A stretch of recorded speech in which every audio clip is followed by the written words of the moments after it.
Já tive situações durante o curso de formação onde policiais chegavam por mim e falavam: olha, vai embora porque você não serve para a instituição, vai embora porque você é muito fraco. Isso não te diminuía? Isso me dava mais força para mostrar para eles que realmente eu tinha capacidade. Oswaldina da Silva Santos, ela que é segundo sargento da Polícia Militar do Estado de Mato Grosso, tem uma trajetória marcada por superação e resiliência. Por ter perdido o pai ainda criança e pela dificuldade financeira, foi estudar em um colégio interno, mas foi um panfleto de rua que mudou sua vida para sempre. Ingressou na Polícia Militar e construiu uma carreira sólida, tornando-se referência na proteção às mulheres vítimas de violência doméstica. Hoje, à frente da Patrulha Maria da Penha, trabalha diariamente para garantir segurança e acolhimento daqueles que mais precisam.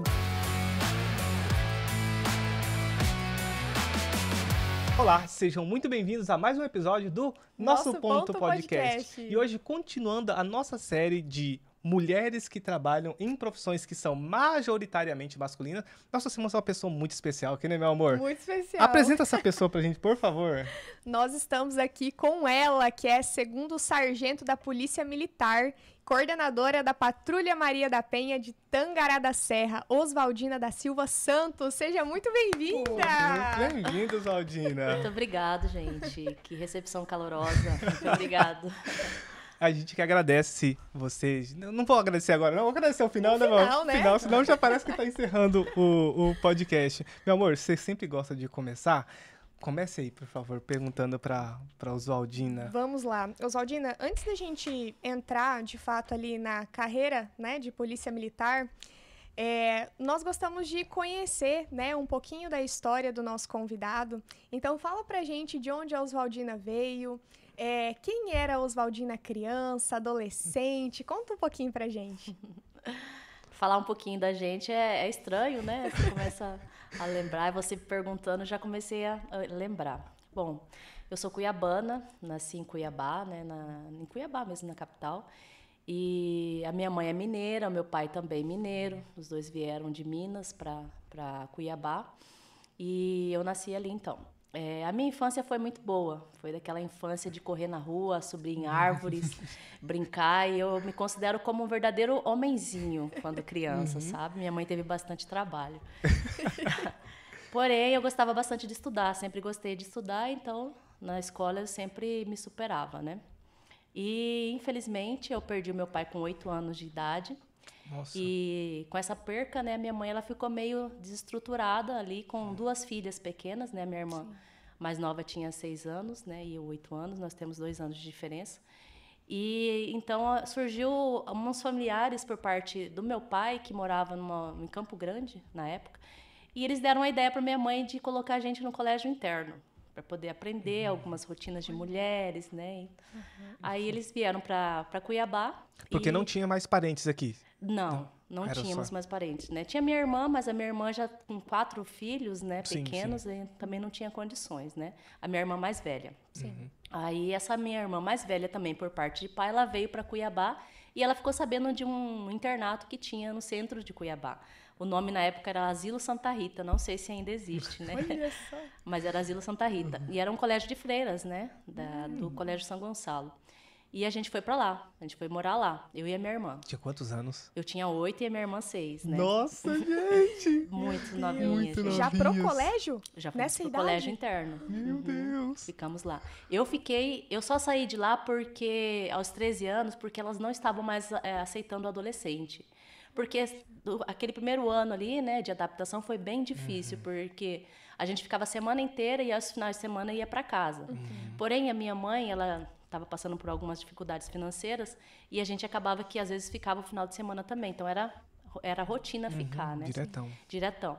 E a fase de adaptação do primeiro ano foi bem difícil, principalmente para minha irmã mais nova, que era muito apegada à minha mãe. Sim. Mas aí a gente criou um vínculo ali, nós duas, e conseguimos passar por essa fase, né? Aí, como eu disse, com 13 anos, eu saí de lá e ela continuou por mais um ano. Aí eu já saí de lá para o mercado de trabalho. Eu já fui ser babá, porém ficava também na casa da minha patroa. Morava junto com ela e fui trabalhando com ela. E trabalhei até os meus 15 anos de idade.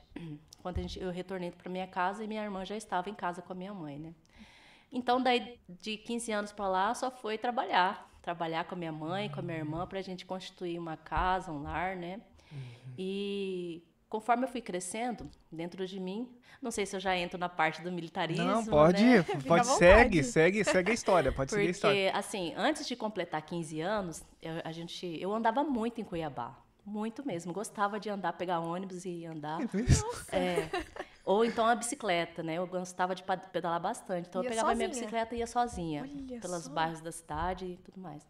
E numa dessas andanças minhas, eu encontrei um panfleto escrito sobre a Marinha, né? Estamos selecionando mulheres para a Marinha e tal, tal. Falei, gente, que interessante, né? Vou me inscrever. Peguei e me inscrevi, né? Coloquei no correio no centro de Cuiabá e fui embora para casa. Passou alguns meses, não chegou a carta em casa, né? Falando, você foi recrutada para a Marinha. Aí eu olhei assim, falei, nossa, é agora, né? Cheguei toda feliz, peguei a carta e mostrei para minha mãe, né? Aí ela já começou a descer lágrimas no olho dela. Não, você não vai, não vai. Eu falei, mas mãe, eu fui selecionada. Não, você não vai. Não vou deixar, não tem a minha autorização. Como que eu ia Quantos fazer? anos ficou sem vocês, né? E agora tinha vocês próximas. Só que ela não tinha o entendimento que aquilo lá seria bom para mim, né? Com certeza. Aí eu fiquei assim, eu falei, tá bom, mãe. Fiquei muito chateada de primeiro momento, mas depois eu entendi, né, que ela era uma espécie de cuidado dela, né? E passou. Mas aquele desejo permaneceu ali, né, estagnado naquele primeiro momento. De um panfleto. Um panfleto. Caramba. Que era distribuído no centro de Cuiabá. Aí passou alguns anos e aí eu me relacionei, né, me casei com 18 anos, né, e me separei da minha mãe com a minha irmã. Aí fui viver a minha vida e eles foram viver a vida deles. Porém, aquele desejo ainda continuava, né, persistente. Aí eu comecei a estudar bastante e comecei a ter atenção no concurso público da Polícia Militar. E aí eu fiz o primeiro concurso, infelizmente não passei na prova teórica, né, ali, mas aí eu falei, não, agora eu vou estudar e a próxima eu vou passar. E comecei a estudar. Fazia um intensivão, pagava mototáxi do bairro para onde eu trabalhava e ia para o centro de Cuiabá para estudar. Saía meia-noite e voltava para casa de mototáxi. Meu Deus! E trabalhava de dia, estudava à noite e tal. E o próximo concurso, então, eu fiz e passei. Fui selecionada. Caramba. Falei, nossa, agora vai, né? Uau. E, assim, totalmente sem noção do que era, como seria, né? E tudo mais. E aí comecei a treinar para o teste físico, né? Que era a próxima etapa. E treinava lá na Avenida do CPA, não sei se vocês conhecem Cuiabá, né? Eu treinava lá na Avenida do CPA, corrida, barra, tinha aqueles locais onde o pessoal fazia atividade física, né? Sim. Treinava ali. Meu Deus, olha. Fui e passei, graças a Deus, hoje estou há 20 anos na Polícia Militar. Caramba! Bem resumidinho a minha vida. Nossa, excelente. Amor, você tem mais alguma coisa anterior? Senão eu vou perguntar sobre o marido dela, como que ele foi pra ele... Eu ia perguntar isso aí mesmo. Você falou que quando você decidiu ir para, né, continuar nisso que ardia no seu coração, você já estava casada, Já né? estava casada. E como foi a aceitação do seu marido para isso, assim, para essa carreira que você Porque é uma carreira perigosa e tudo mais. Ele já era dessa área, trabalhava, tinha noção, como que funciona? Não, esse foi o meu primeiro marido, né? Foi o primeiro casamento que eu tive. E ele não tinha noção também, não, né, da situação. Porém, ele já tinha alguns amigos que eram inseridos, né, na instituição. Então, quando eu falei que queria entrar, ele pegou algum conhecimento ali, foi conversar para saber como que funcionava, né? Sim.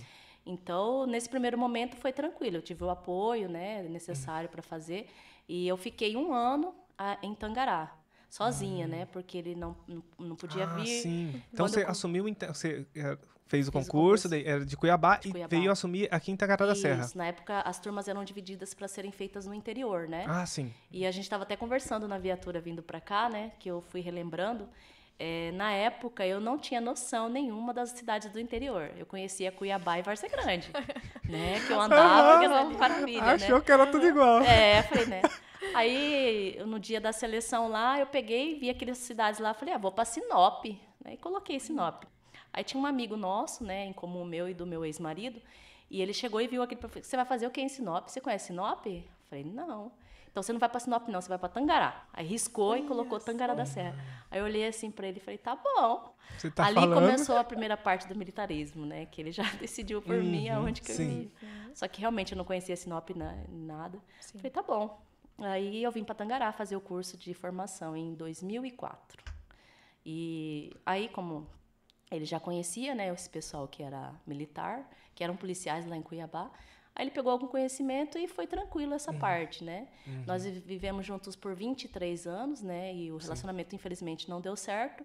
E agora eu tô com o meu segundo marido, né? Que é o amor da minha vida. Olha, que lindo. Um homem maravilhoso. E ele também, ele é bem tranquilo, sabe? Ele é bem maduro, tem muita maturidade. Então, se adaptou bem a essa situação. Sim. E como foi o choque para você sair de uma cidade grande e vir para uma cidade pequena igual Tangará? Apesar de que, né? Você ainda veio para uma cidade boa. Imagina eu fosse para Aripuanã, Colniza, Pois é, né? Uma cidade bem pequena, mais do interior ainda. Pois é.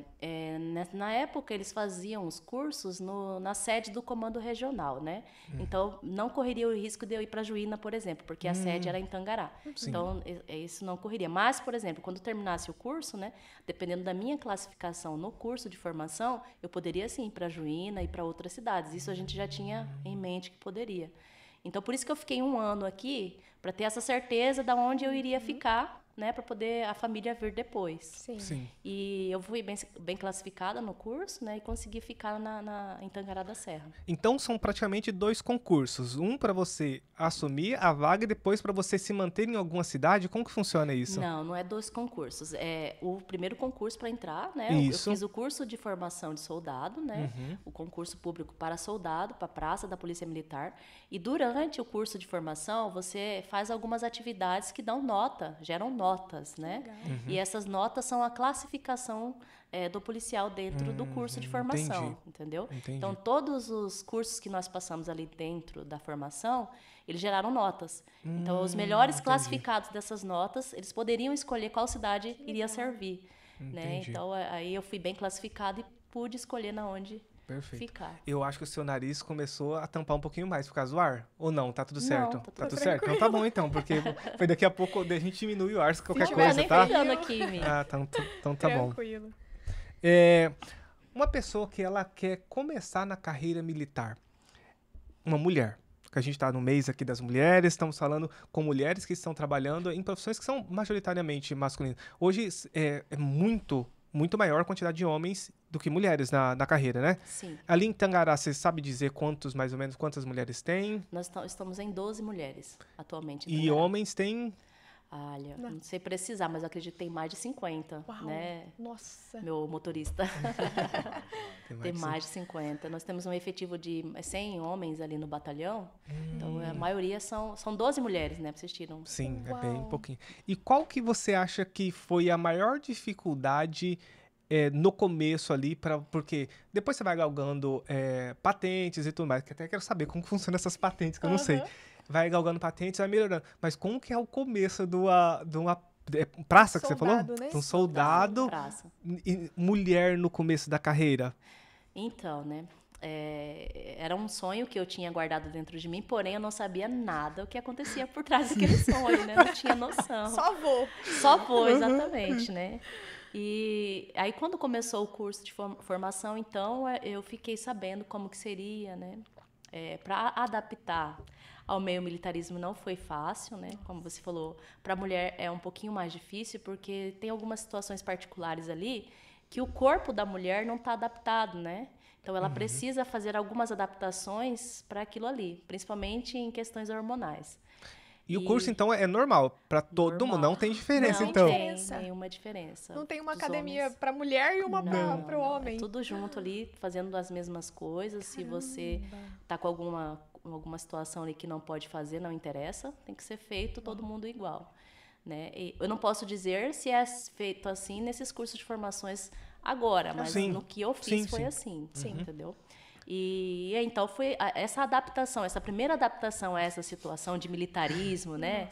De fazer tudo, foi bem difícil. E o feminino, no meu curso de formação, ele ficou preso no quartel por 3 meses, né? Foi uma forma, assim, de cuidado que eles tiveram com as mulheres. Porque eram todas mulheres de outra cidade, não conhecia a cidade.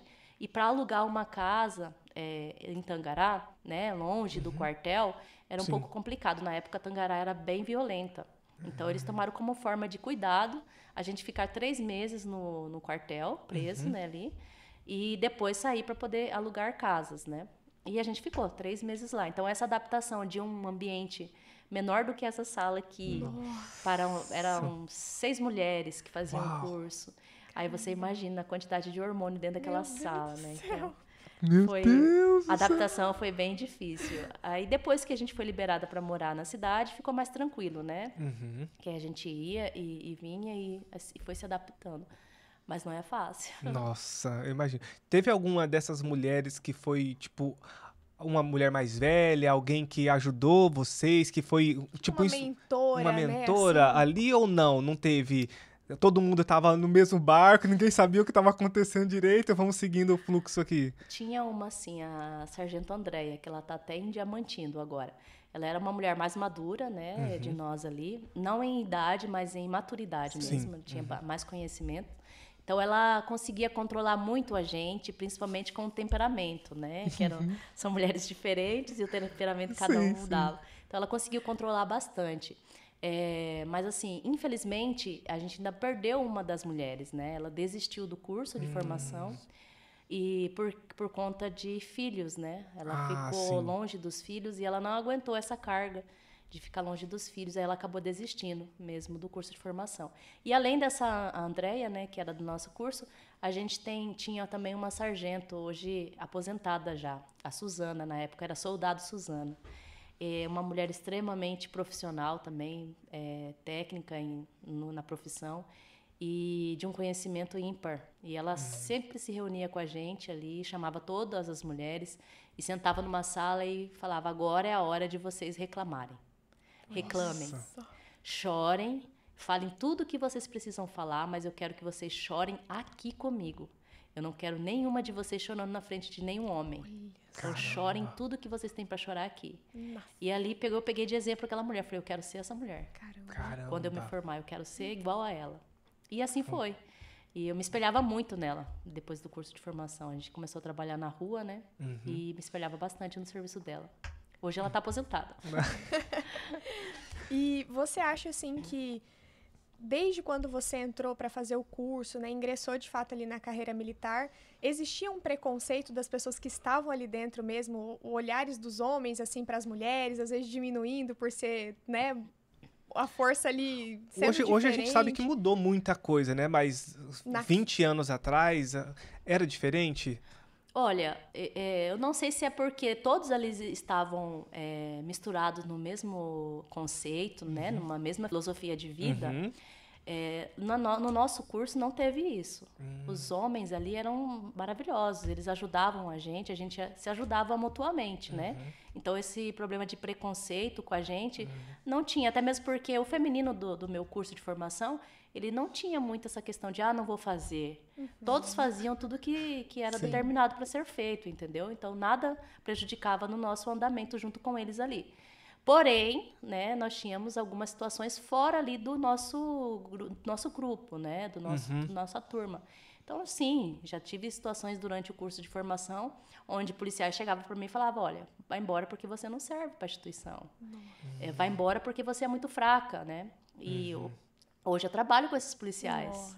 E a minha maior satisfação é mostrar para eles que não era verdade. Cara, isso não te diminuía, isso te injetava mais força ainda para você provar que, na verdade, não era daquele jeito que eu tava falando. Exatamente, isso me dava mais força para mostrar para eles que realmente eu tinha capacidade. Sim. E eu tava até brincando com o Cirilo na hora que a gente estava vindo, porque a gente, além do curso de formação ali, né? Aí no finalzinho do expediente tinha que fazer uma guarda no quartel, para guardar o quartel ali, né?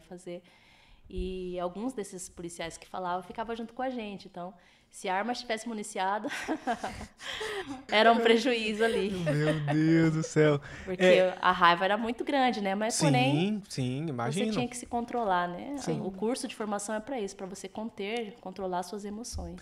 E aguentar mesmo a pressão, porque se você não consegue aguentar uma pressão ali dentro, para fora, na rua, a pressão é muito maior, né? Você tem que lidar com bandido, pessoas que estão querendo o seu mal. Ali, por mais que fale alguma coisa, tudo mais, aquela pessoa ali não vai fazer um mal para você. Agora, lá fora, né, na rua, a pessoa tá pronta para fazer o mal para você.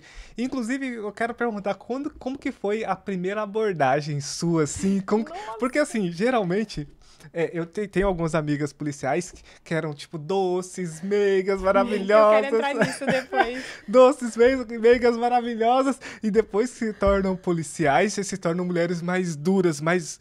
Não vou colocar bruta. Voz firme, assim, mais firme. Não vou colocar bruta, mais firme. Isso acontece porque você tá lidando todo dia com aquelas situações e te enrijece ou não? Ou depende muito de cada mulher? Depende muito de cada mulher, tá? Cada mulher tem uma forma diferente de se adaptar a essa situação. No meu caso, como eu já falei, né? Na minha infância eu era muito menininho. Mas muito menininho. Então, essa adaptação ali do serviço militar, para mim, foi tranquilo, né? Sim.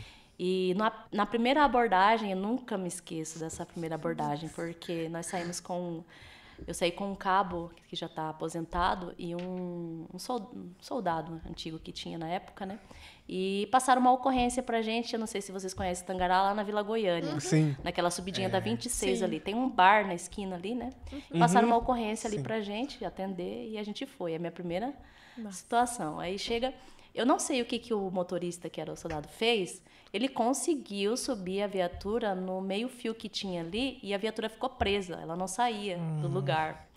E esse cabo ficou bravo dentro dessa viatura, né? Falando, o que você fez? O que você fez? E agora? Como que nós vamos sair daqui? Aí eu falei, vamos sair daqui e vamos lá fazer a abordagem. Ele, vamos. Aí saiu os três e a viatura ficou presa lá no canteiro.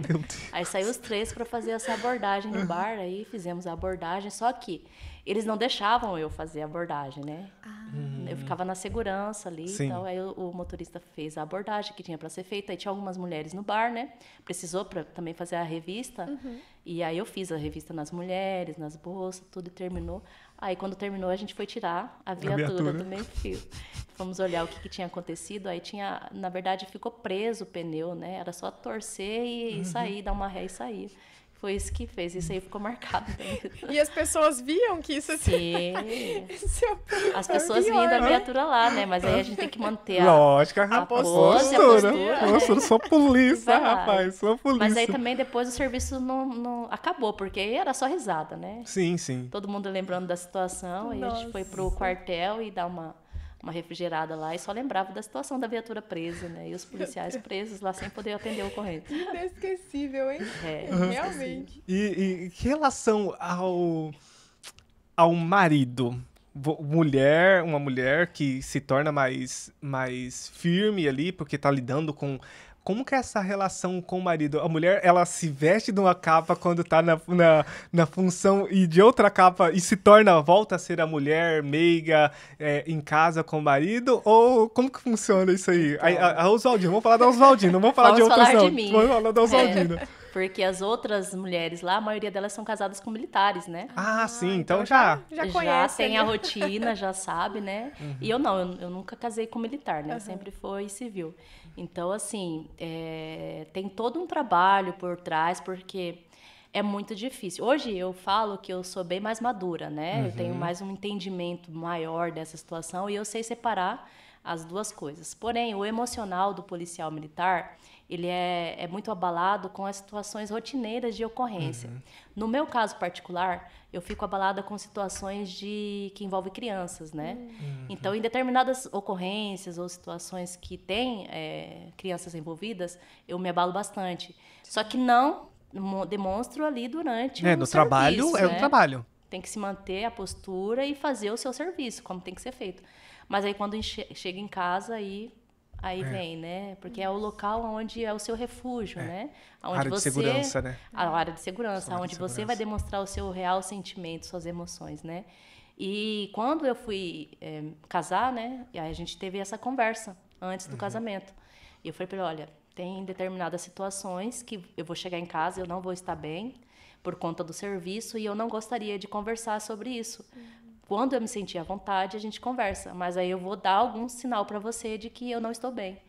E assim, a gente fez esse trato, né? Meio que um trato, porque no momento que eu não estou bem, eu chego para ele e falo, não estou bem, não quero conversar agora. E ele já entende e a gente vai se adaptando ali. Mas assim, hoje eu sou um pouco mais feminina. Antes eu era bem Bem voltado pro lado masculino, porque eu não gostava de usar batom, eu não usava brinco, sabe? Eu queria me manter o mais próximo ali do meu companheiro de trabalho, sim, até mesmo como uma forma de bloquear qualquer tipo de atitude, qualquer tipo de situação, entendeu? Tanto no meio militar como fora, por civis e tudo mais. Sim. Então eu queria tá uma gracinha, uma exatamente, conversinha, entendi. Entendeu? Era uma forma de me bloquear sobre essas situações. Então, se você ver umas fotos minhas antigas, eu não usava batom, não usava brinco, meu cabelo sempre foi preso com muito gel, tudo certinho. Hoje eu sou mais tranquila, hoje eu consigo me arrumar bem, né, sair bem, até quando eu saía antigamente. É mesmo, até saída. Até quando eu saía, era igual um homenzinho, cabelo preso, short, tênis e camiseta, era igual um homenzinho. O meu antigo marido sofreu bastante com isso, que ele saía com um homenzinho do lado dele. E o que fez você mudar, assim? Teve alguma situação? Teve. Em março vai fazer 1 ano dessa situação, assim, que eu tomei um choque de realidade que eu me transformei, né? Eu entrei para a vida cristã. Então, em março do ano passado, eu fiz um encontro com Deus. Caramba. Aí, nesse encontro com Deus, eu tive uma reviravolta muito grande na minha vida, assim, né? Então, eu me identifiquei mesmo, né? Eu tive essa identidade de quem eu sou. Caramba. Que lindo. Uau, que lindo. Que lindo, que lindo. Foi onde eu tive esse start. A gente pode entrar um pouquinho nessa parte, Zaldina, a gente gosta muito, dos nossos, até olhar aqui, um dos nossos principais princípios aqui é Deus. Deus, é família. Como que foi essa, posso dizer conversão? Não sei. Como que foi essa mudança aí de você encontrar com Deus e como que foi esse processo de você até chegar, uma pessoa chegou até você? Como que foi? Você já teve algum contato antes e depois voltou? Conta aí um pouquinho. Não tava no script, mas a gente quer saber. Nossa, é lindo isso. Eu sempre fui não, né? Quando eu entrei no colégio interno, quando eu falei pra vocês, eram freiras, né? Sim, da igreja católica e tudo mais. Sim. Então eu fui criada na religião católica, né? E gostava bastante. Sempre fazia as orações, né? Sempre fazia tudo que tinha feito no ritual ser feito, né? Porém, eu sempre sentia no meu coração que faltava algo mais. Sempre senti, desde pequena, né? Aí eu pensava assim comigo, não pode ser só isso.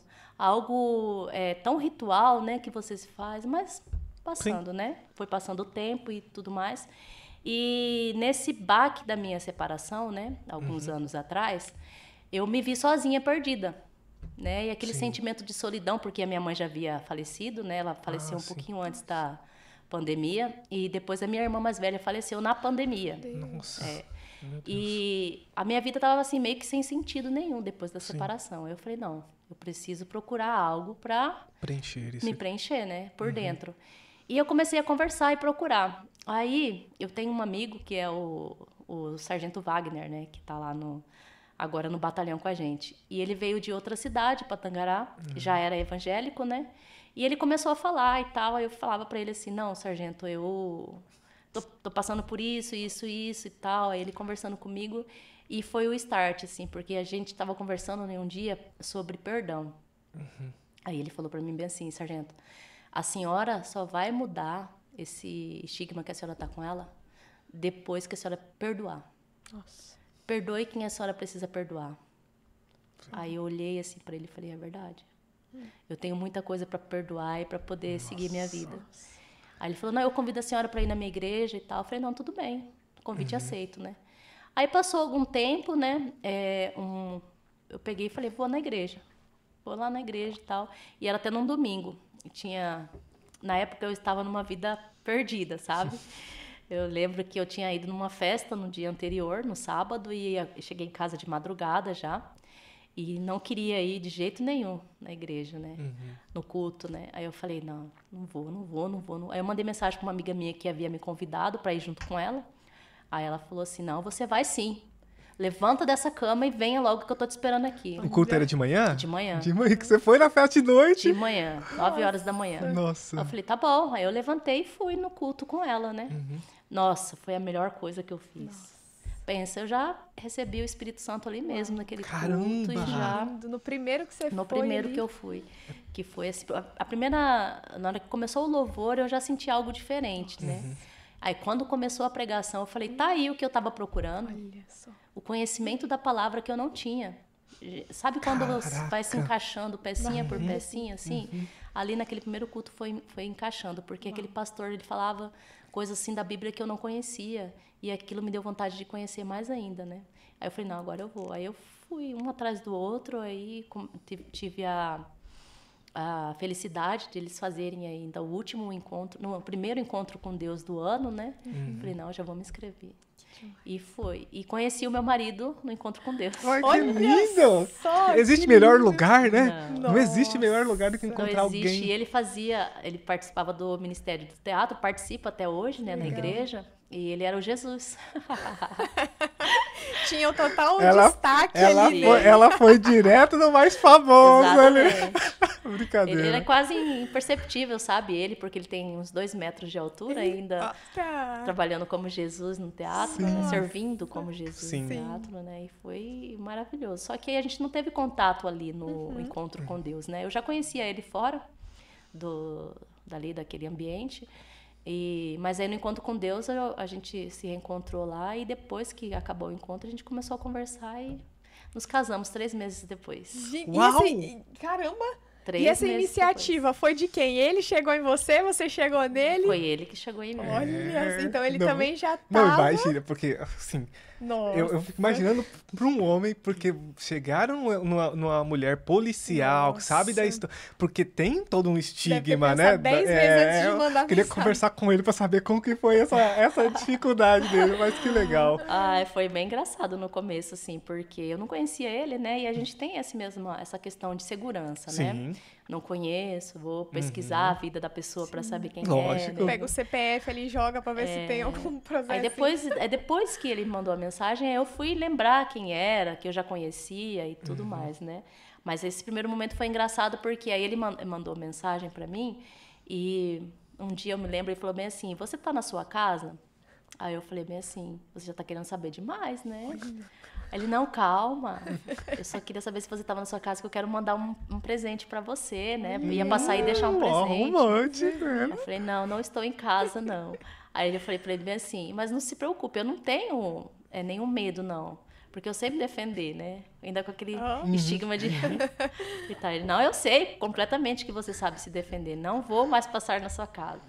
E daí para frente a gente foi conversando e foi se entendendo. Mas esse primeiro momento para ele eu acho que foi mais de conhecimento e adaptação, né? Sim. Porque ele tinha alguns amigos policiais, mas ele não sabia por dentro como que é a vida, né? Sim. E aí ele foi se adaptando. Que legal. Estamos aí, vamos fazer 1 ano no mês que vem. Que lindo, gente. Que lindo.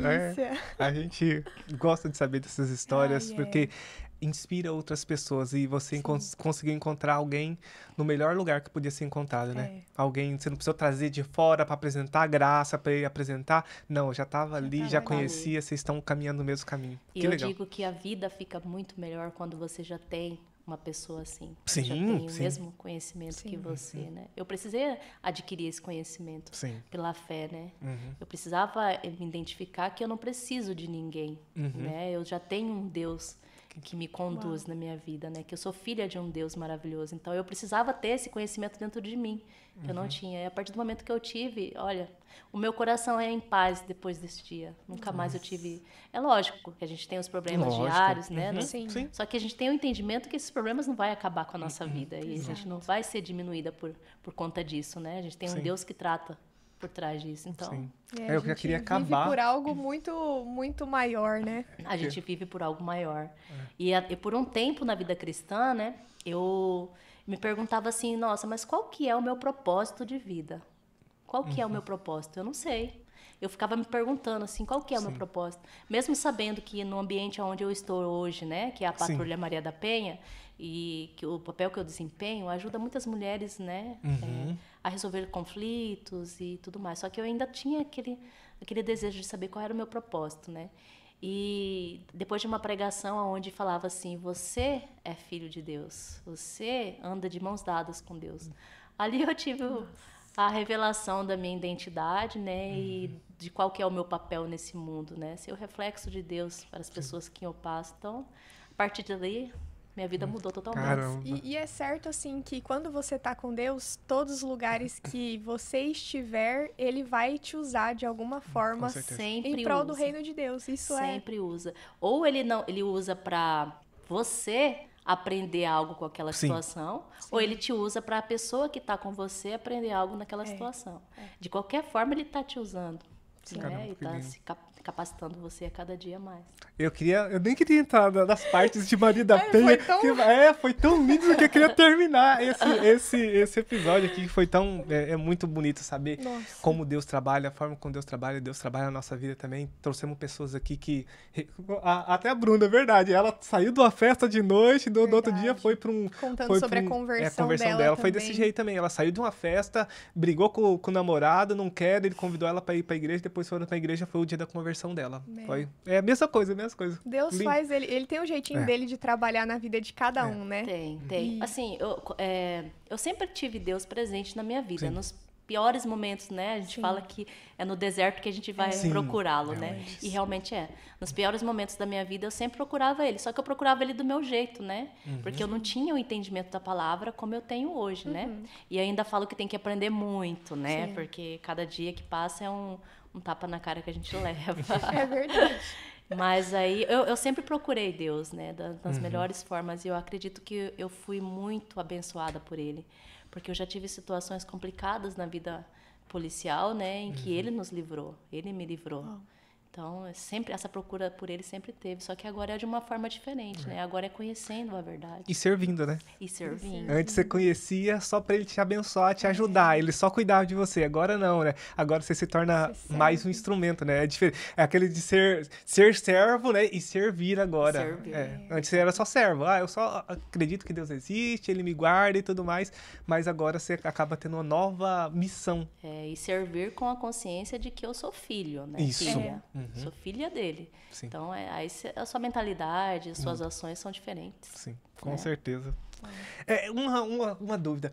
Como foi pra você, voltando lá um pouquinho na parte como foi pra você pegar uma arma pela primeira vez? Eu tava super ansiosa pra pegar arma. Mesmo? Tava. Porque a minha esposa, ela fica apreensiva no lugar que tem armas e tudo mais. Eu queria saber de você, como que foi? Eu queria entrar na onde tinha arma, a sala de armas que ficava no quartel. Eu queria entrar, porque eu já queria ter o contato nos primeiros meses ali de curso e a gente não podia, né?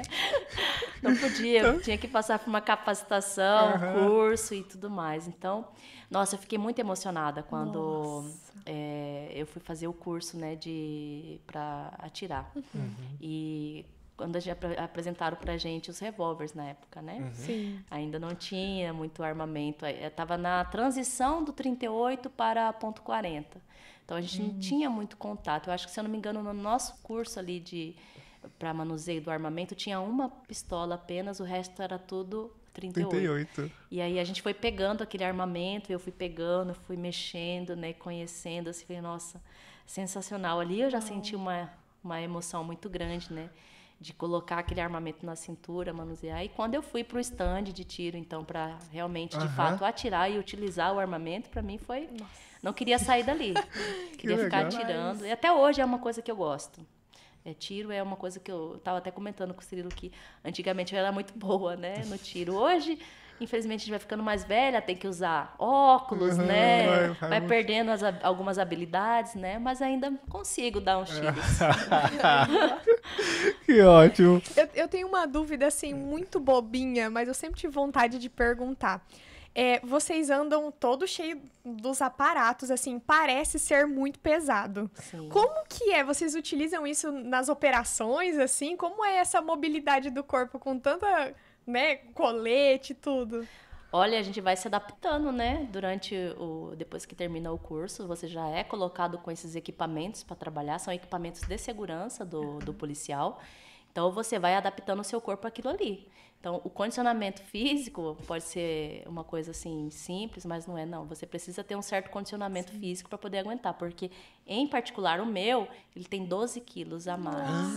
Nossa. Com cinto, armamento e tudo. Eu já coloquei na balança para me ter uma noção, assim. Então, se você não tiver um mínimo de condicionamento físico, você não consegue ficar nem 2 horas em pé com esse equipamento, né? E eu ganhei um pouco de condicionamento a mais, né? quando eu fui por especializado, né? Eu trabalhei 2 anos e pouquinho na Força Tática lá em Tangará. Então, a gente pegava condicionamento físico, pegava algumas técnicas policiais e pegava também algumas dicas, né, de equipamentos que poderiam ser mais leves e melhor articulado no corpo para movimentação. Então, eu não tenho problema com essa questão de mobilidade, nem de peso, por conta disso, né? E o calorzão, gente, do dia. Olha, eu vou falar pra vocês que a gente se adapta. Não tem como. É verdade. Vocês falam pra mim, tá no calor, eu posso estar no sol de 40 graus, mas ali eu tô no meu ambiente normal, né? Sim. Saiu fora daquilo que é o errado. Caramba, interessante. Como que funciona a carreira do policial? Se você puder contar um pouquinho pra gente. Vai que tem alguma pessoa que se encantou com a sua história, tem um sonho também de se tornar um policial. Como que funciona a carreira do policial lá, desde do concurso, depois vai subindo de níveis ali de patentes, é patentes que falam, né? Isso. Nós temos 2 cursos, né, de formação. Nós temos o curso de formação de praças e nós temos o curso de formação de oficiais.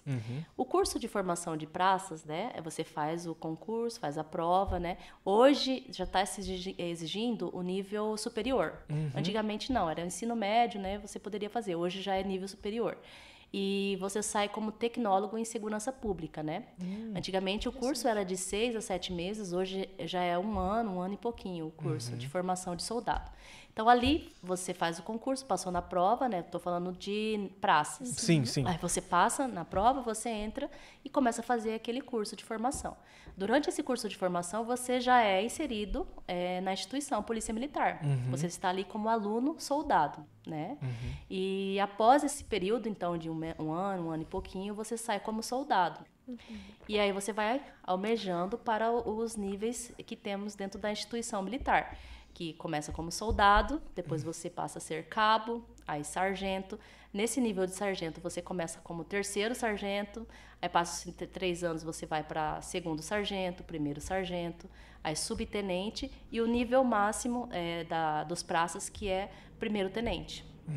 É onde a gente consegue chegar conforme vai a carreira militar.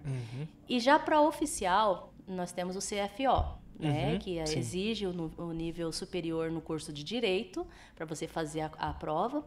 E então você entra como aluno oficial depois que passa todos os processos, né? E de oficial, eu não sei se houve mudança, mas eram 3 anos de curso. São 3 anos de formação, 3 anos como aluno oficial. E durante esses 3 anos você recebe a capacitação necessária para sair um oficial da Polícia Militar. Saiu ali do curso, você entra como aspirante. Aí depois como 1º tenente, começa como 2º tenente, 1º tenente, capitão, major, tenente-coronel e o nível coronel fechado da nossa instituição. E daí é só para outro. Que legal. Eu tenho um amigo que é oficial em Brasília, o Thales. Thales, um beijo para você, Thales, se você estiver assistindo, inclusive. Ele fez o concurso de CFO, ficou eu não lembro realmente, eram 2 ou 3 anos realmente que ele ficou, e depois ele começou a trabalhar e gosta muito da profissão. É só tempo para você ir subindo de nível, de patente, ou você tem que fazer algum curso, alguma coisa assim? Dentro da instituição, nos últimos anos, tiveram concursos internos. Cursos internos, né? Para poder se ter uma promoção interna, né? Já tem algum tempo que não tem. Então, tem que ser mesmo por tempo de serviço. O que determina essa subida de patente, né? É o tempo de serviço. Quanto que ganha, basicamente, desde o começo da carreira e até quanto que pode, se você puder falar, claro, mas quanto que começa ganhando mais ou menos um praça ali e até quanto que ele pode chegar a ganhar na carreira coronel. Coronel, eu acho que eu já tinha visto alguma coisa. Os salários altíssimos, bem... Eu não sei quanto que tá agora, Cirilo, o salário. Em 6 mil e varia de 6 mil, então até uns 36 mil reais. Caramba, olha isso, se você tiver interesse na carreira policial e se interessar pelo seu salário... mais de 20 anos, 30, aí você chega lá. Não, mas inicial já é um salário bom. Com certeza. 6 mil, claro que bom, a gente é muito relativo, muito né? relativo. Porque dependendo, se eu vou olhar a dificuldade que é do trabalho, se você corre muito risco. Então, assim, né, não é bom, não é bom. É isso que eu gosto de salientar, porque muitas pessoas vêm me perguntar, né? O salário é excelente. Sim, o nosso salário é muito bom, realmente.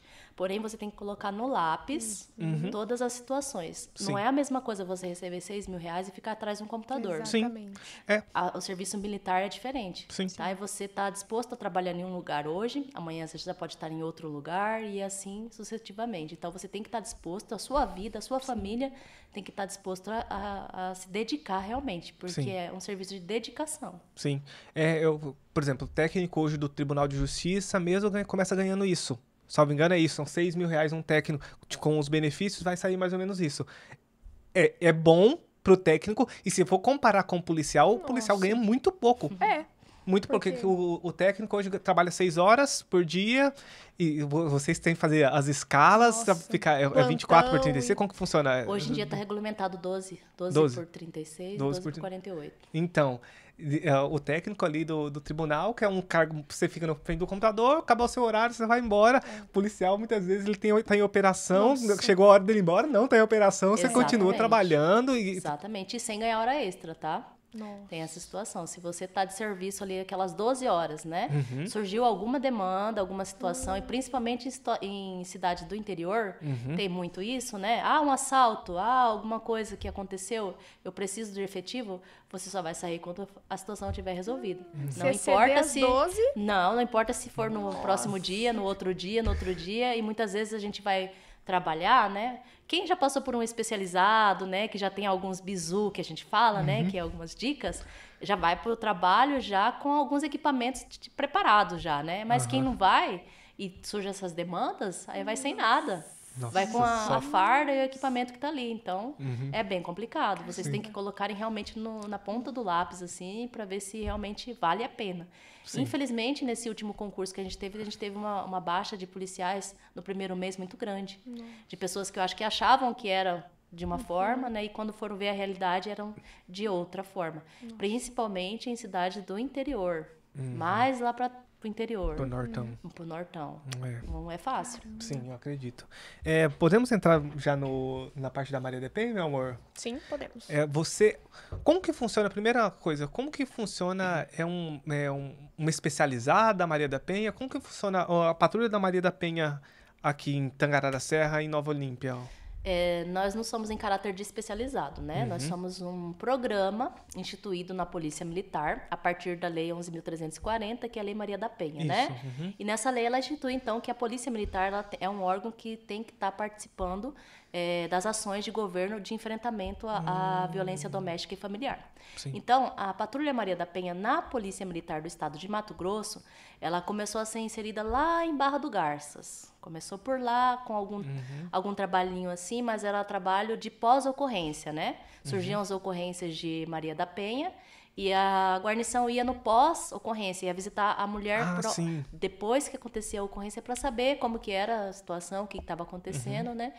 E ali começou, então, o trabalhinho de formiguinha. Em 2020, foi instituído a Patrulha Maria da Penha em Cuiabá. Né? E ali, já em 2020 também, foi criado-se uma normativa interna, onde regularizava todo o trabalho da Patrulha Maria da Penha, como que tinha que ser, tudo de acordo com a Lei Maria da Penha, né? E de lá para cá, então, os outros órgãos, as outras cidades veio aderindo à Patrulha Maria da Penha. Em Tangará da Serra, ela foi aplicada em 2021. Né? A gente já vinha fazendo algum trabalho de pós-ocorrência também, né? Lá no 19º Batalhão, na época a gente tinha o Coronel Vanilson, né? Que era um homem bem visionário, né? Tinha uma visão bem ampla de tudo da polícia. E ele começou, então, a fazer esse trabalho de pós-ocorrência. Tinha o maior índice de ocorrências, de boletim de ocorrência registrado em Tangará, perturbação de sossego e violência doméstica. São os 2 maiores índices. Caramba! E naquela época, lá em 2020, era muito grande. Então, ele começou a trabalhar nisso daí. Vamos tentar resolver essas incidências, né? Seja com prevenção, seja fazendo alguma coisa. Aí ele começou, então, a instituir essa questão da visita após ocorrência de violência doméstica. E a gente ia, então, fazia essa visita, fazia um relatório, encaminhava e tudo mais. começou, por incrível que pareça, a uma redução das ocorrências de violência doméstica. Sim. Depois que começou esse acompanhamento, né? Aí, então, houve-se uma articulação, né, para poder trazer o programa em si, né, formalizar. Em 2021, em fevereiro de 2021, foi colocado a Patrulha Maria da Penha no 7º Comando Regional, que era ali no quartel mesmo, né, na base nossa ali. No comando, na época, quem estava era a subtenente Berbel, né, que fez um excelente trabalho, né, com a equipe que estava no momento, e começou-se aí, então, a fazer. Aí, nesse período, nós fizemos um termo com alguns outros órgãos, né, para participar junto de uma rede de enfrentamento lá em Tangará, para poder estar atendendo essas vítimas de violência. Porque não adiantava nada só a Polícia Militar, através da Patrulha Maria da Penha, né, fazer aquele trabalho de fiscalização da medida protetiva, se ela não tinha algum outro tratamento. Por exemplo, ela precisaria de orientações para saber como que seria a guarda, né, a partir da inserção daquelas medidas protetivas, ou como que ficaria a questão judicial de separação de bens, né, entre outras coisas, né. E aí foi instituído, então, essa rede de enfrentamento, né? Fizemos algumas reuniões e foi colocado, a partir de 2021, essa rede de enfrentamento.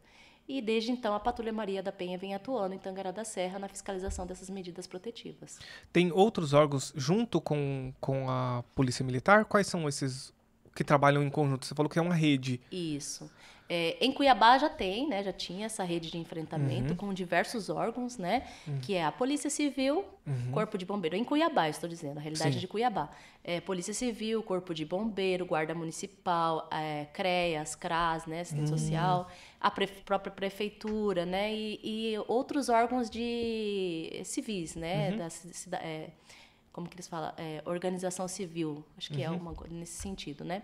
E em Tangará da Serra, o que nós temos? Nós temos a Prefeitura, né, através do Gabinete de Políticas Públicas, e a gente encaminha, então, quando tem alguma demanda dessa vítima de violência, e ela é encaminhada para o CREAS, que é assistente social, né, para o CRAS, para a saúde, também é encaminhada. A educação também está inserida nesses órgãos, a Defensoria Pública, o Ministério Público e o próprio Judiciário também está envolvido nesses órgãos de atuação.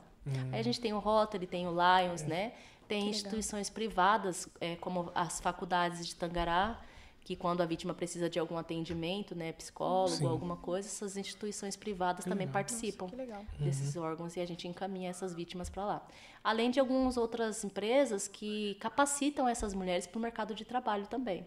Quando elas precisam, a gente encaminha e elas são capacitadas. Sim. Muito legal. Quais são você acredita que sejam os maiores desafios de trabalhar com a Patrulha da Maria da Penha? Quais são os maiores desafios que você já encontrou, assim, que você acha que ainda existe? Olha, hoje eu posso dizer com sinceridade que o maior desafio que eu estou tendo é efetivo. Falta de gente. Falta de efetivo. Está trabalhando só eu e o Cirilo, né, o soldado Cirilo, na Patrulha Maria da Penha. E ele entrou segunda-feira, ele entrou ontem. Então eu estava trabalhando sozinha. Caramba! Estava sozinha. E hoje nós temos um total de 212 processos em acompanhamento em Tangará da Serra. Caramba! Com medidas protetivas. Mas, assim, desses 212, né, o que a gente tem uns 8 que são risco moderado, né, que é aquelas que exigem um pouquinho mais de atenção, e apenas uma hoje com risco elevado, né, que a gente tem que fazer um acompanhamento mais próximo, de perto. Então, as restantes, elas têm risco, mas não é um risco que a gente entende que seja elevado, né? Dá para ter um controle.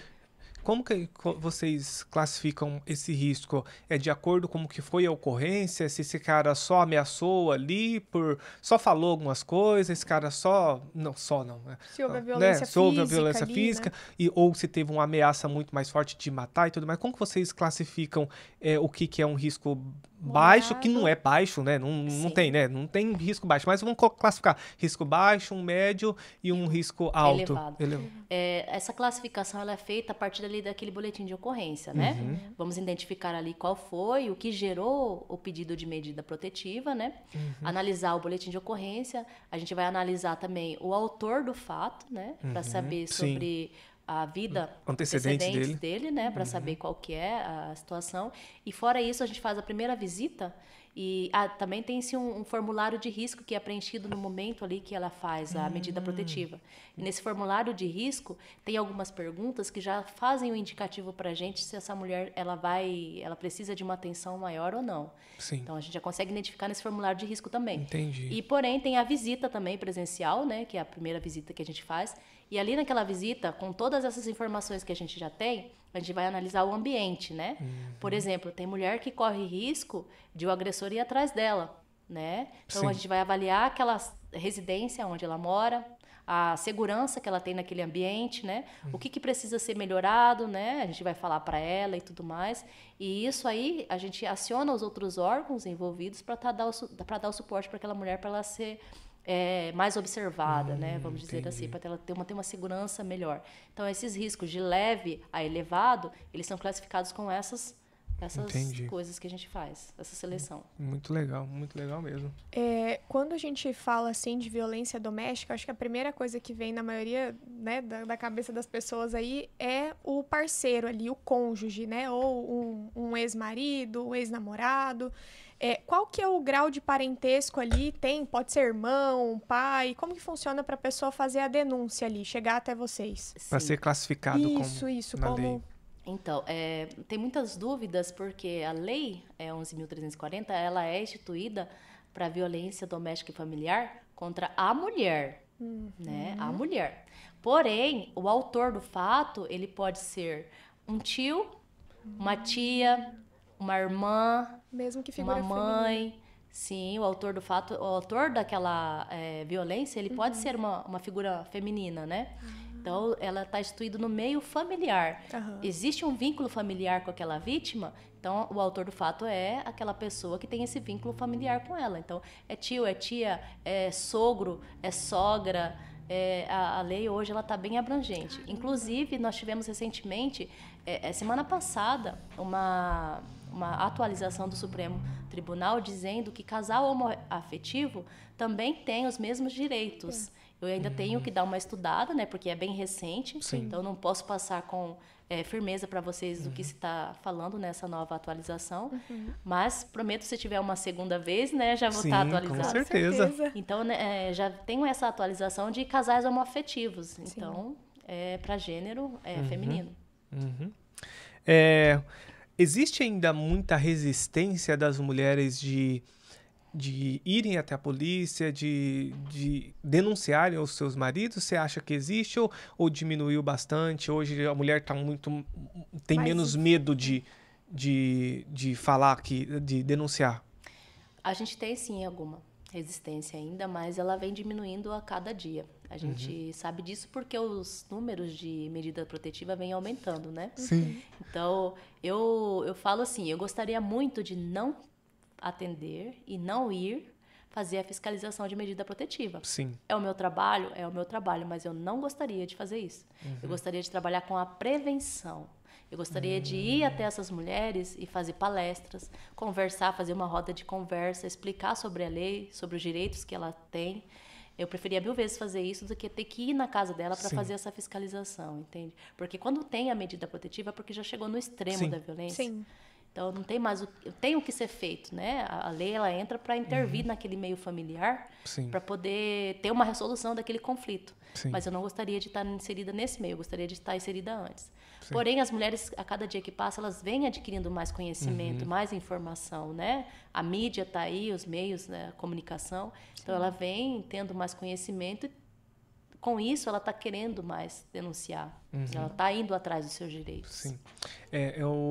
Acontece muito também, não sei se acontece muito, mas já vi casos de que as mulheres de retirar Maria Penha, né? Sim. E existem diversos fatores, mas um que me chamou muita atenção é que aconteceu várias vezes, que eu já vi várias vezes, é de mulheres que elas não tinham condição de se manter financeiramente, porque ela estava com 3, 4 filhos, o marido que sustentava, ela ia retirar a medida protetiva com esse argumento. É algo até complicado, porque não pode ser retirada com esse argumento, né? Porque você não pode retirar um processo. Ah, não, mas existe o risco ainda? Se existe o risco, não poderia nem retirar.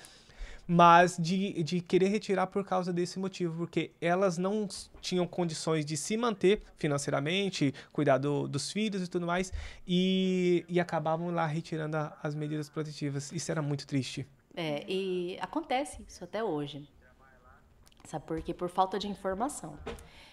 Como eu falei para vocês no anterior, a gente tem essa rede de enfrentamento, né? Sim. Alguns órgãos, eles estão inseridos nessa rede justamente para a vítima ter esse entendimento de que nesse primeiro momento que ela está passando, né? Que é o choque de realidade, que ela saiu daquele ambiente familiar tranquilo, onde tinha-se um provedor em tese, né? Sim. E a partir daquele momento ela não teria mais, aí ela teria que arcar com o provento da família. Ela ter esse entendimento de que existem órgãos que pode auxiliar ela nesse primeiro momento. Sim. Nossa. E a maioria das medidas protetivas que são retiradas antes da gente chegar até as mulheres para conversar e informar são justamente por essa questão. A questão financeira. Porque as mulheres, elas entendem que ela não tem capacidade para poder cuidar da família a partir daquele momento de rompimento do ciclo familiar, né? Então, por isso que eu falo para vocês que eu gostaria muito de trabalhar com a prevenção. Sim. Porque ela sabendo dessa situação, ela vai se munir de força para poder, aquele primeiro momento... Eu não digo que é fácil, né, gente? Sim. Não é fácil. A instituição da família é a maior instituição que a gente tem. Sim, então, certeza. ela ser separada naquele primeiro momento é difícil. A mulher, ela não quer se separar do marido. Ela quer que aquele ciclo de violência acabe. Sim. É isso que ela quer, mas ela quer continuar, né? Ela teme pela vida dela, pelos filhos, exatamente, né? Então, quando chegou naquele extremo dela ir numa delegacia de polícia, muitas vezes com os filhos, né, para poder fazer aquela medida protetiva, é porque ela já não viu mais solução que ela poderia estar fazendo para resolver. Aí, quando ela chega na delegacia, ela já tem um entendimento, né? E eu digo que ali, naquele primeiro momento, tem que ter um profissional capacitado para orientar essa mulher. Que ela tendo esse conhecimento ali, e graças a Deus em Tangará, na Delegacia da Mulher, a gente tem profissionais capacitados para isso, né? Muitas mulheres já saem de lá com o programa do governo Ser Mulher, já cadastrada para receber um auxílio aluguel ou algo que elas precisem naquele primeiro momento. Então, elas já saem com aquele conhecimento dali para poder ter uma força maior para seguir na vida delas, né? E depois que a juíza, a doutora Suelen, ela instituiu nas medidas protetivas essa participação do autor em alguns ciclos, né, de reflexão lá no fórum, onde é inserido algumas palestras, né, muito interessantes, inclusive de vida financeira, né, vida familiar e todas as outras coisas a mais. Esse relacionamento, eles estão sendo reconstituídos. Após... Nossa, que legal. Alguns relacionamentos estão reconstituídos após desse entendimento do autor de violência, de que o que ele estava fazendo era realmente uma violência. Muitos homens não sabem, não têm o conhecimento. Então, a partir do momento que você identifica um problema, a primeira coisa que você vai fazer é resolver esse problema. Sim, buscar formas de resolver. Sim. Então, esses homens, eles estão tendo entendimento do que é, né? O que aconteceu, qual é o problema, estão resolvendo e estão voltando ao seio familiar. Isso é muito bom, maravilhoso. Sim, sim, com certeza. E é muito estranho você falar isso, né? Que muitas vezes os homens não sabem o que estão fazendo e as pessoas até se assustam, né? Não sabem o que estão fazendo. Como que não sabe o que está fazendo? Mas às vezes conviveu a vida inteira com o pai fazendo, com o irmão, com o avô, aquilo se torna algo normal. Comum, né? É comum, Sim. é comum. Aconteceu sempre, é algo normal. Daí quando vai para um curso, as pessoas ali, eu já tive contato com ver algumas pessoas palestrando, psicólogos, dando assistente social, dando palestras, e é muito interessante porque realmente faz a diferença. Agora eu não sabia que fazia tanta diferença para que eles voltassem ao lar e mudassem as suas vidas. Para mim que só fala assim, a partir de agora eu vou parar porque eu vou ter que ir lá pro fora, assistir aquelas palestras e daí eu vou ficar sendo visado, porque acaba sendo chato aquele monte de homem lá no tribunal do júri, lá assistindo aquelas palestras, né? Sim, mas o primeiro momento quando a juíza conversou com a gente, né, a respeito dessa instituição, desse programa, esse grupo de reflexivo, o primeiro entendimento que a gente teve era para a redução das medidas protetivas, né? Sim, sim. A gente acha que ela, né, não imaginava que iria alcançar um mundo tão grande de situações. Sim. Como é essa situação do autor da violência. Autor ou autora, né, da violência, ele identificar que aquilo que ele fazia era uma situação de violência. Sim. Eu não digo violência física, tá? A violência física, quando já tem aquela agressão que não tem como, né? Eu digo que a pessoa ela já tem ciência do que ela está fazendo, sim. Mas aí algumas outras situações de violências, muitas vezes o autor ele não sabe que é uma violência. Porque, como você falou, ele já vem da vida familiar dele anterior com aquela situação. E ele não procurou saber se é certo ou errado. Ele continuou, ele manteve aquilo ali no novo relacionamento dele.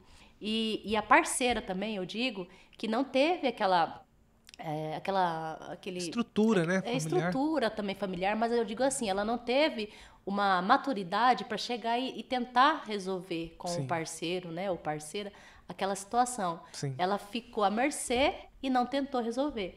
Então, a partir do momento que ele tem esse entendimento de que ele estava, né, fazendo uma violência ali, né, ele estava inserido no meio, num ambiente violento que ele já veio anteriormente, ele tem esse conhecimento, ele quer mudar aquilo ali. E isso é muito interessante, porque uma família completa volta, né, a ser restituída. Com certeza. É muito bom. Só que, assim, existe todo um protocolo para revogação de medida protetiva, tá? Não é ele participar de uma reunião e falar ali que, eu estou pronto para retornar. Não é assim que funciona, tá? Até mesmo porque a lei é para proteger mesmo a vítima.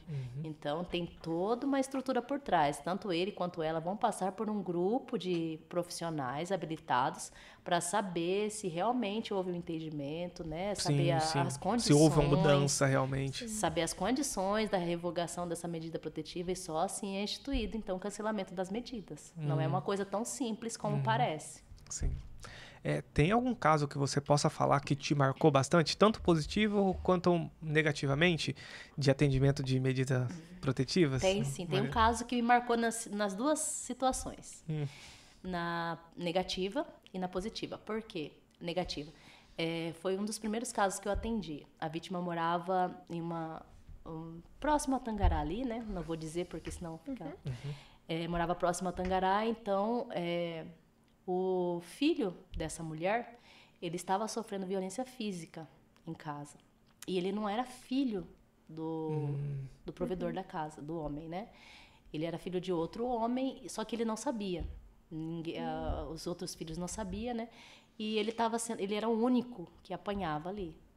Porque já existia uma situação ali complicada, né? Mas a gente ficou sabendo disso depois. E então ele começou a ser violento com esse menino, e um dia ele foi para a escola, e na escola o professor observou alguma situação diferente com ele. E aí foi conversar com ele, foi pegar nele, e ele recuou, e na hora que ele pegou novamente nele, ele gritou. Aí foram tentar investigar o que é, e aí ele falou, não, meu pai me bateu. Aí ele bateu, mas como bateu? Aí ele tirou a camiseta, gente, ele estava todo lesionado. Meu Deus. Nossa. Todo lesionado. É um menininho que até hoje ele é retraído para conversar. Aí esse professor, então, acionou o conselho tutelar. E, através de conversas ali, soube que ele estava sofrendo esse tipo de violência na residência, né?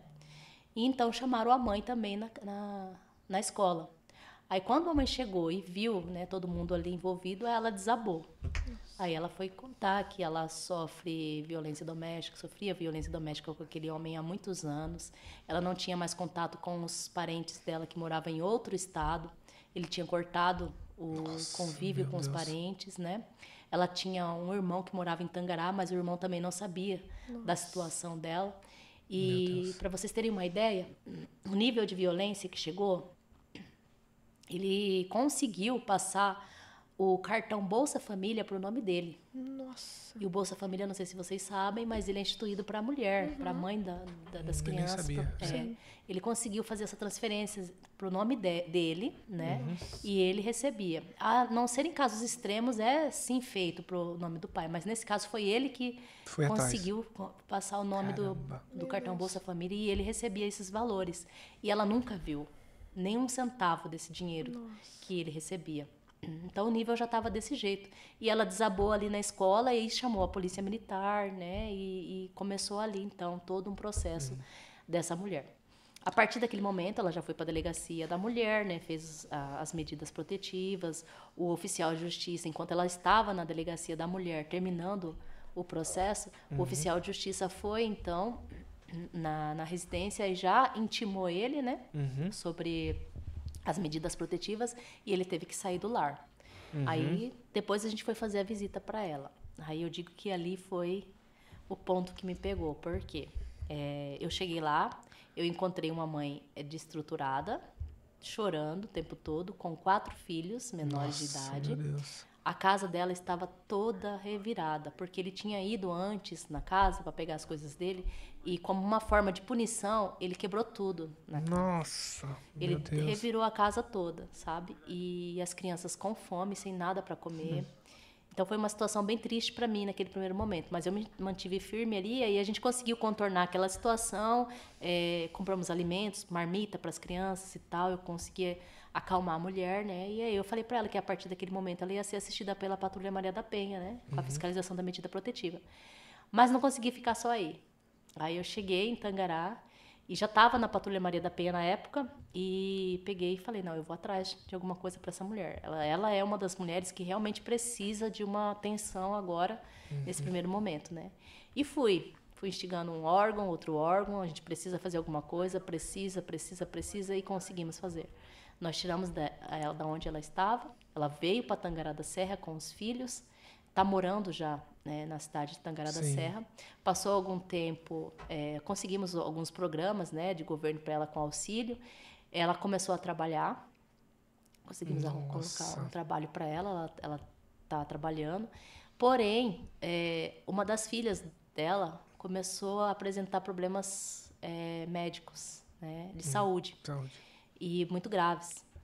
E ela teve que se afastar do serviço e tudo mais. Essa mulher, nesse primeiro momento, teve essa forma negativa de ver a situação ali, porém agora ela é uma forma positiva, porque é uma mulher que superou. Ela conseguiu, ela tem medo ainda, né? Do cara, né? Dele voltar para a cidade. Porém, ela conseguiu viver, conseguiu tocar a vida dela com os filhos dela, né? Ela não está em uma situação, nossa, ela... Perfeita. Perfeita ainda. Porém, ela conseguiu tocar a vida dela com os filhos e hoje está aí. E hoje o menino, até esses dias, ele me mandou um áudio falando assim... tia, eu estou jogando bola, eu fiz 2 gols.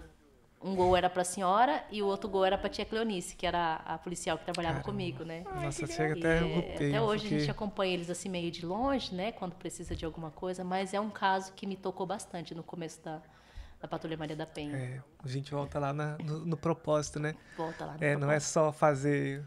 Claro, muitas vezes a gente não consegue fazer muita coisa, mas aquilo te mudou a sua forma de ver a situação. Falou assim, não, eu vou atrás e foi atrás e conseguiu. Caramba. E assim, conforme o tempo for passando, né? Tem muito estigma assim, a Lei Maria da Penha para proteger mulher, né? A mulher é só mulher. A Lei Maria da Penha, ela é para proteger a vítima de violência doméstica. Uma mulher que foi vítima de violência doméstica. Sim. Que no seio familiar ali, ela não tem mais a segurança. Sim. Então, ela precisa ser protegida. Sim. Então, não tem essa situação, porque a mulher está favorecendo a mulher. Não, é uma vítima que é de um grupo vulnerável que precisa de um atendimento naquele primeiro momento. Não é que ela vai ficar... Hoje, as medidas protetivas são por tempo indeterminado.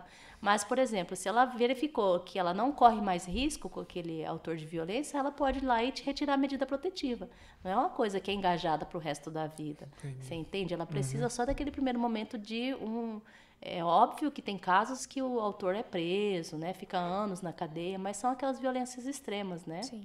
E o intuito é não chegar nessa violência extrema. Sim. Você falou que você gostaria de trabalhar na prevenção. Existe alguma possibilidade disso? Já tem alguns programas do governo, até da polícia mesmo, ou de algumas outras instituições? Ou hoje ainda não existe isso? Teria que ser algo que é regulamentado por lei, assim por diante? Não, já existe, né? A própria Lei Maria da Penha, 11.340, ela já institui o programa de prevenção à violência doméstica e familiar contra a mulher. Eu digo que eu gostaria de trabalhar mais com a prevenção, porque, infelizmente, hoje, com o efetivo que eu estou, né, alguns problemas institucionais, eu não estou conseguindo fazer mais a prevenção. A gente está trabalhando mais na ostensividade, que é fazer a fiscalização. Sim. Infelizmente, é isso que a gente está fazendo, né? Sim. Mas a gente trabalha com palestra nas escolas, né? Eu vou lá no fórum dar palestra para esses autores de violência doméstica também, para falar sobre a Lei Maria da Penha e sobre o trabalho da Patrulha Maria da Penha, né? E recentemente nós recebemos o convite para participar também desse grupo de apoio que é instituído para as mulheres, né, que são vítimas de violência.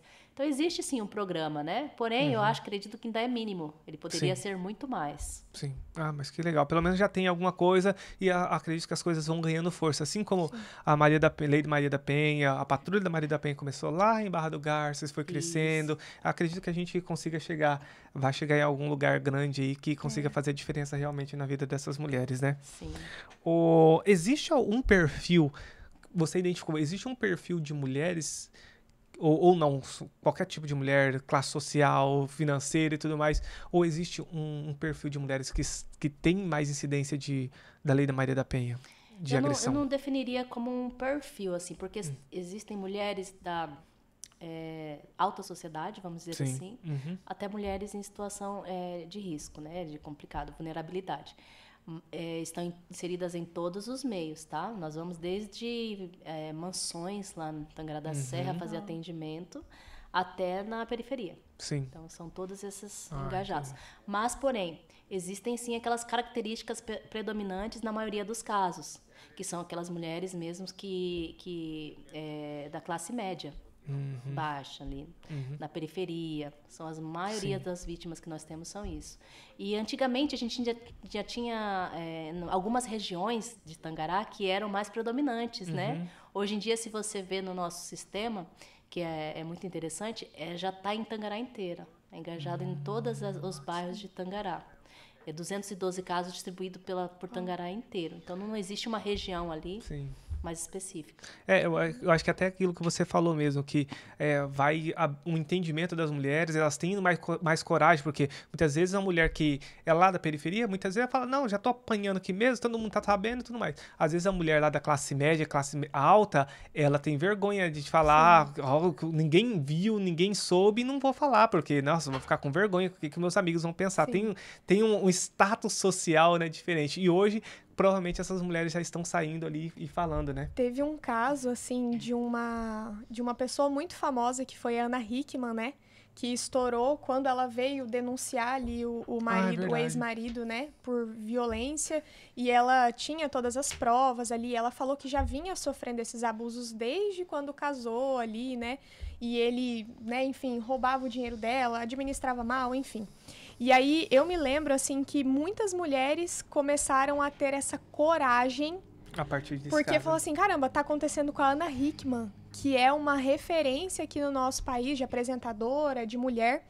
E aí isso deu força para que mais mulheres fossem procurar ajuda também. Sim. Legal. E pegando um gancho, né, dessa situação dela, bem quando saiu isso na mídia, né, eu falei bem assim, nossa, já é um engajamento para mim começar a fazer algumas palestras, né, na periferia. Sim. Chegar em algum lugar, e foi isso que a gente fez. Eu comecei a fazer palestras em PSFs lá de Tangará da Serra, reunindo as mulheres, né, e falando sobre essa situação da Lei Maria da Penha, explicando tudo para elas como que era. Inclusive, coloquei a questão da Ana Hickman como exemplo, né? Porque algumas mulheres, como você falou, né? Existe aquele lado contrário também, tá? Que aí na periferia as mulheres acham assim, a polícia não vai atuar aqui não, porque aqui, né?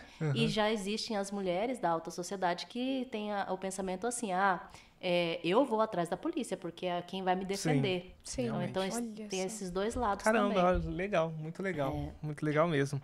Amorzinho, vamos caminhando pro final, porque senão, né... Eu tenho tanta última pergunta. Calma, vai lá então. A gente vai ter que fazer uma parte 2 aqui. Vamos ter que marcar uma parte 2, se ela estiver disponível, Com né? certeza. Eu tenho uma dúvida assim, quando você se torna militar, você começa a lidar com diversas situações, né? De violência, enfim, você agora nesse âmbito aí da patrulha da Maria da Penha, eu quero saber como que fica a questão psicológica. Existe ali um suporte na militar, né, com psicólogos ali que vocês passam, fazem terapias? Como funciona isso? Porque não deve ser fácil lidar com essas situações ali todos os dias, com uma carga muito pesada, né, das situações ali do dia a dia. Existe esse suporte? Então, institucionalizado, né? Nós temos hoje o CASBEM, que é em Cuiabá, é um projeto voltado para o bem-estar do policial militar. Mas aqui, lá em Tangará da Serra, nós não temos algo específico para o profissional que trabalha nessa área, nem para a Polícia Militar, nem em geral. Estamos começando agora com um projeto, inclusive hoje tem alguns policiais participando de palestras lá, voltadas à vida emocional, né, o emocional do policial. Mas nós, da Patrulha Maria da Penha, não temos nenhum assim específico. Sim. Eu já faço terapia há um tempo, né? Então, e depois também da minha conversão, ficou um pouco mais tranquilo. Então, nos primeiros meses que eu entrei na Patrulha Maria da Penha, realmente a carga emocional foi muito grande, né? Foi um choque assim para mim, porque trabalhando no ostensivo você tem também, mas você chega na sua casa e no outro dia é outra situação, e no outro dia é outra situação. Ali onde eu estou todos os dias são situações parecidas, onde existe uma violência dentro de uma família e às vezes crianças estão à mercê. Então, a carga emocional, quando envolve criança, para mim é muito pesado. Então, eu pensei, não, eu preciso buscar um atendimento para poder fazer um atendimento de qualidade para essas vítimas. Então, eu mesmo, por meus meios próprios, fui atrás e faço, sim, terapia. Não tenho nenhuma vergonha de falar isso, que a gente precisa bastante. Eu faço também, porque eu sou bem doidinha da cabeça. Eu preciso fazer. Mas, eu tenho mais 3 perguntas aqui, finais. Vai dar tempo? Como que tá o time aí? Vai dar tempo. Na área policial, qual conselho você daria para uma mulher que também sonha em ser policial? Qual conselho você daria para essa mulher? Olha, se você realmente sonha, né? Se é o seu sonho, se você tem vontade de seguir essa carreira profissional, eu falo que tem que ter muita paciência e estudar muito. Existem alguns campos na nossa instituição, dentro da nossa instituição, que eu acho que todo mundo deveria passar, que são os especializados. O grupo de GEFRON, Rotan, BOP, e ambiental e cavalaria, né? São grupos assim que toda pessoa deveria passar para ter um conhecimento técnico do que é o serviço militar também. Então, já tenha essa mente focada em fazer uma capacitação dentro da instituição, que isso vai ser maravilhoso para a vida profissional. Legal. Se você pudesse mudar algo na sua profissão para que ela fosse melhor, o que você melhoraria? Algo na minha profissão para ser melhor? O salário. Excelente aí, ó. O salário. Realmente, o salário eu acho que a gente deveria ser muito melhor remunerado, viu? Porque as situações que a gente vivencia dia a dia é muito complicado. Nós somos treinados para mediar e resolver conflitos da sociedade em geral. Desde o mais da periferia até, né, a alta sociedade. Porém, muitos dos nossos policiais, eles não são preparados para gerenciar conflitos internos e no meio familiar em casa. Então, acho que uma coisa que eu mudaria seria essa questão do tratamento com esse militar, na área psicológica mesmo, né? Como você perguntou, tem, não tem. Então, eu intensificaria essa proteção desse policial, desse militar, nas questões emocionais. Sim. Se você pudesse voltar no tempo e dar um conselho para o seu eu lá do começo da carreira, qual conselho você daria? Esse conselho que eu falei para vocês, que participar de um grupo especializado. Excelente. Eu voltaria atrás e falava, olha, você tem que fazer. Você tem que participar de algum grupo. Eu participei, né, da Força Tática por um tempo, mas se eu voltasse atrás, eu iria desde o começo da minha vida profissional fazer parte de um grupo de elite. Tem um prazo aqui que começou? Já estou instruindo ele a fazer algumas coisas, porque já está pegando os bisus aqui. Já está aconselhado aqui. Amorzinho, podemos caminhar para o final. Podemos. Nossa, conversa muito boa. Se a gente pudesse, a gente ficar aqui, a gente ficava... tinha muita conversa ainda pra gente ter. A gente vai marcar uma segunda vez, com certeza. Tudo bem, estou à disposição, gente. Que bom. A gente chega agora numa parte bem descontraída, assim, que a gente faz um quiz com o nosso convidado. Então, eu dou o comando e aí você fala o que vier na sua cabeça. Tá bom? Um lugar. Chapada dos Guimarães. Ai, me fala por que eu amo essa cidade. Nossa, quando eu chego ali na serra, já me dá sabe, aquela sensação gostosa das montanhas, de paz. Toda vez que eu vou pra Chapada é assim. Parece que eu nasci ali. Se eu pudesse, eu ia morar lá. Ai, que delícia. Nós nos casamos lá. Que legal. Saímos de Tangará pra nunca casar. mais fomos lá depois de casar. Nunca mais. Mas a minha família, a família do meu pai, é de lá. né? Eles são muito conhecidos lá. Enfim, eu cresci indo todo ano, 2, 3 vezes no ano pra Chapada. Então, Chapada tem um Mas é um lugar lugarzinho... realmente que dá uma paz. Não, é um lugar que dá uma paz. Toda vez que eu tô assim meio nervosa, né, querendo uma paz, eu vou pra lá. Eu pego meu carro, vou sozinha, não sei. Agora com o marido, né, a gente ainda não foi, né, nesse um ano de casamento, mas lá é muito gostoso. Já fica a dica pro marido aí, né? Pra levar a esposa aí pra... Não precisa fazer nada, gente. Chega à noite, eu vou pra praça, eu sento na praça, fico ali tomando uma água. Aquele clima da praça ali em Chapada já muda, né, o ânimo da gente totalmente. Nossa, é muito bom. Nossa, tem que voltar, meu amor. Depois nós vamos pegar umas dicas de lugar onde dormir aí. Uma comida. Um macarrão. Adoro. Fácil satisfazer o gosto dela, né? Muito fácil. É muito fácil. Ela ia gostar da Itália lá, aquele tanto de verdade. as massas. Porém, tem um problema. A pessoa vai ficando mais velha, né? E o corpo vai achando que tá rica, né? Aí me surgiu intolerância a glúten. Nossa. Aí um monte de pãozinho aí. Não, glúten, daí daqui a pouco a lactose também. Eu já tô com a da lactose já. Falei, nunca tive isso, gente. Então, aí me surgiu isso. Eu falei, nossa senhora, macarrão. Tem que arrumar um sem glúten agora. Sem glúten, Um sonho. Viajar o mundo inteiro. Caramba. A gente gosta de viajar também. A gente Só nos falta dinheiro. Só falta dinheiro agora. Calma. Um grande aprendizado.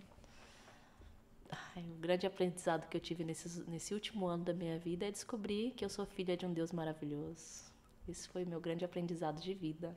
Uau. Excelente.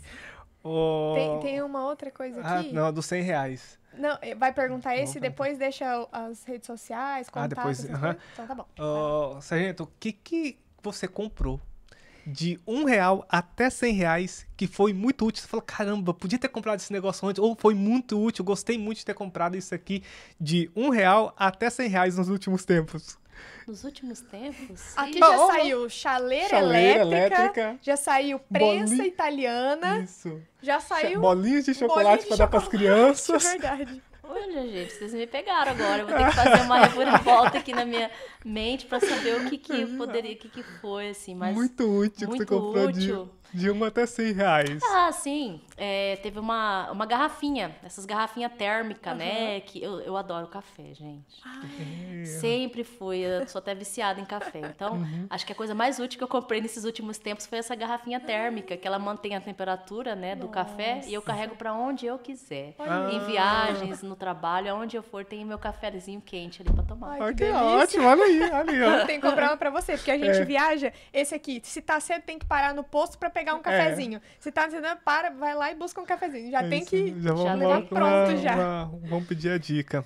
Bom, e agora a gente chega no momento da indicação, né? Isso mesmo. Tem mais alguma coisa aí? Não. A gente sempre pede pro convidado que tá aqui na mesa conosco indicar uma pessoa que poderia contribuir aqui, né? Trazer algo de útil pro nosso público e que pode contribuir na vida das pessoas. Quem a Sargento indicaria para estar à mesa conosco aqui? Então, né? Voltado para esse programa que vocês estão fazendo agora para mulheres, não tem como não falar de alguém da minha instituição, né? Sim. Para mim é essencial.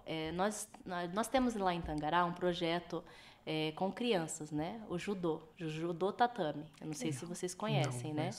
Quem é o sensei lá é o Sargento da Silva. Ele e a esposa dele, a Sargento Etienne. A minha indicação é para vocês chamarem ela para vir participar. Ela é cristã, é uma mulher de um conhecimento imenso. Eu acredito que vai fazer muito bem para vocês chamarem ela aqui para conversar um pouquinho. Como é o nome dela? Sargento Etienne. Etienne, olha aí. Excelente, vamos entrar em contato depois com ela para ver se ela tem disponibilidade. A gente sempre pede para as pessoas que vêm aqui falar rede social e tudo mais, para as pessoas seguirem e tudo mais. Não sei se você também pode passar a sua rede social, às vezes é até complicado, da patrulha, onde as pessoas podem encontrar e tudo mais. Tá? A minha particular eu não gosto, né? Sim. Mas eu tenho aqui para passar da Patrulha Maria da Penha. Ótimo. Não sei se eu passo, eu deixo com vocês pode deixar com a gente, que a gente vai colocar aqui, na parte de baixo aqui. Sim. Uma mensagem final. Se você pudesse passar uma mensagem para o mundo inteiro, para que todas as pessoas da Terra pudessem ouvir e assistir, qual seria essa mensagem? Pro mundo inteiro é muito forte, né? Mas eu acredito que a mensagem seria da seguinte forma. Josué 1:9. Seja forte e corajoso. Existe um pai por trás de você que pode fazer tudo ao seu... Tem tudo ao seu dispor, né? Você não está sozinho no mundo. Excelente. E assim, a gente agradece, Sargento, por sair de Tangará, vir aqui, estar nesse momento com a gente, compartilhar histórias, compartilhar tantas coisas boas, conhecimento para que essas pessoas possam assistir e até mudar de vida, né? Às vezes, uma palavra que a gente fala tem o poder de mudar uma vida e se a gente mudar a vida de uma pessoa, já está feito o nosso trabalho aqui.